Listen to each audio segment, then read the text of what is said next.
As climbers, we're always looking for new challenges to push ourselves physically and mentally. There's something so majestic about waterfall ice climbing, a perilous beauty that draws you in. We've been wanting to try this exciting form of climbing for a while.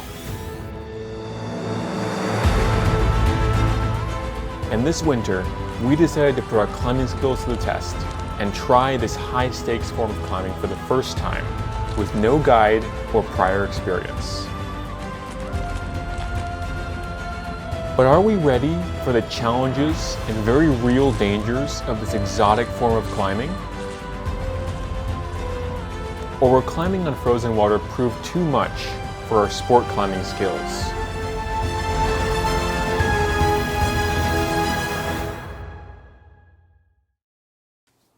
But before we can think of starting to climb, there's a lot of preparation needed. To get started, we have a number of challenges to overcome. First of all, we need to acquire a significant amount of gear without breaking the bank for something we've never tried. At a minimum, you need a rope that won't be compromised by potentially getting wet, crampons, winter boots that are compatible with those crampons, and ice tools. Contrary to popular belief, this is an ice tool, not an ice axe you would typically see in mountaineering. So we figured out we can mount ice climbing crampons to our ski boots with the right attachments, which will save us a bunch in terms of not having to buy mountaineering boots just for this. Our second challenge was becoming familiar with conditions and learning to identify potential dangers.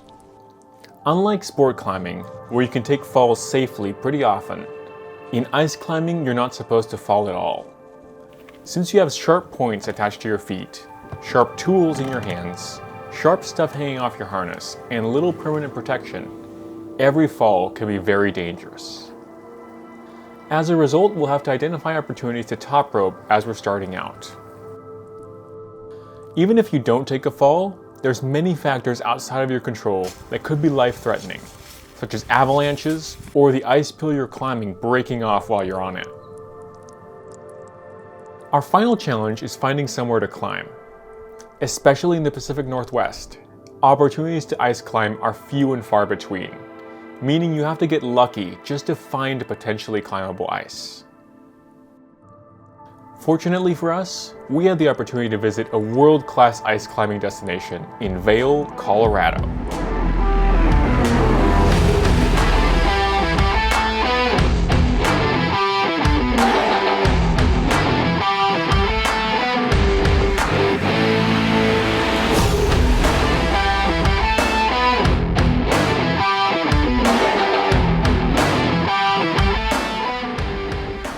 We've decided on a location for our first ice climb that we think is worth trying. The hike up to the falls should take around 20 to 30 minutes. It's not very long, but it is steep and snow-covered. It's definitely steep, especially with the snow and carrying all the gear. It's not trivial to get out here. Welcome to Pumphouse Falls. Looks like we've got some great ice. We'll get set up and hopefully get climbing shortly. Since falls can be so dangerous, it would be very foolish to lead climb as novice ice climbers. Fortunately, this area has the possibility of setting up a top rope, so we don't have to take on elevated risk on our first outing. Now that we're here, it definitely feels a little crazy to think that we're going to try and climb what is essentially just a frozen waterfall that might not have been here a few weeks ago.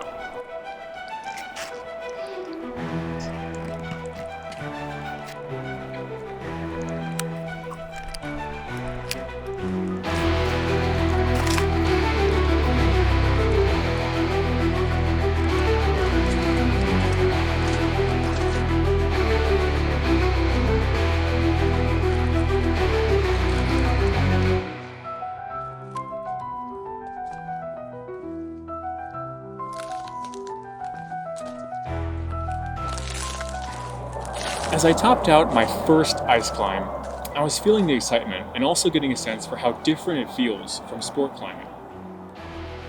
The ice tools felt a lot heavier than I was expecting them to, and swinging them wasn't as easy as I thought it would be either. It was also weird to not be able to pivot my feet, there's a lot less options for how you can use your feet. The plan is to do a few more laps each on this one, and see if it starts to feel smoother. All the movements definitely still feel really awkward, so hopefully some more practice will help us feel more fluid.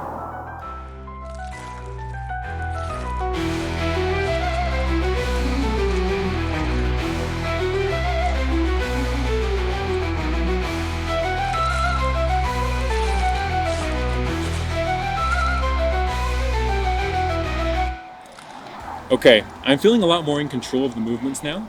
This was a great first taste, but there's a bunch of other amazing climbs we want to try here later this week. The Rockies are beautiful this time of year, and there's a lot to see in the area besides the ice climbing. We decided to go on a short snowshoeing hike in between climbing days.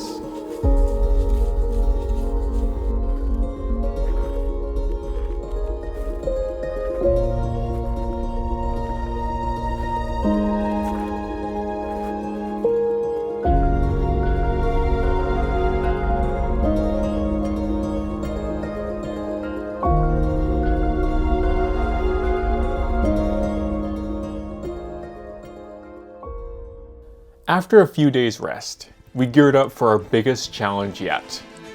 Vail's main ice climbing venue, the Amphitheatre, is world famous for the length, difficulty, and aesthetic of its climbs. After some careful thought, we decided to try it out, despite the jump in difficulty. Here we are. Welcome to the Amphitheatre. The sheer scale of these climbs is mind-blowing and humbling. No wonder it's so famous. Today's objective is the rigid designator pillar, a massive vertical pillar that's over 100 feet tall. This will be a true test of our limited abilities, but it's just too beautiful not to try. All right, I'm ready to climb.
It was a truly humbling experience to climb something so beautiful and majestic. We've tasted the perilous beauty and are so excited to learn and improve further at this amazing sport. Thanks for sticking with us this far and joining our first ice climbing adventure. If you enjoyed, chances are you'll enjoy our Canadian multi-pitch climbing adventure. Check it out here.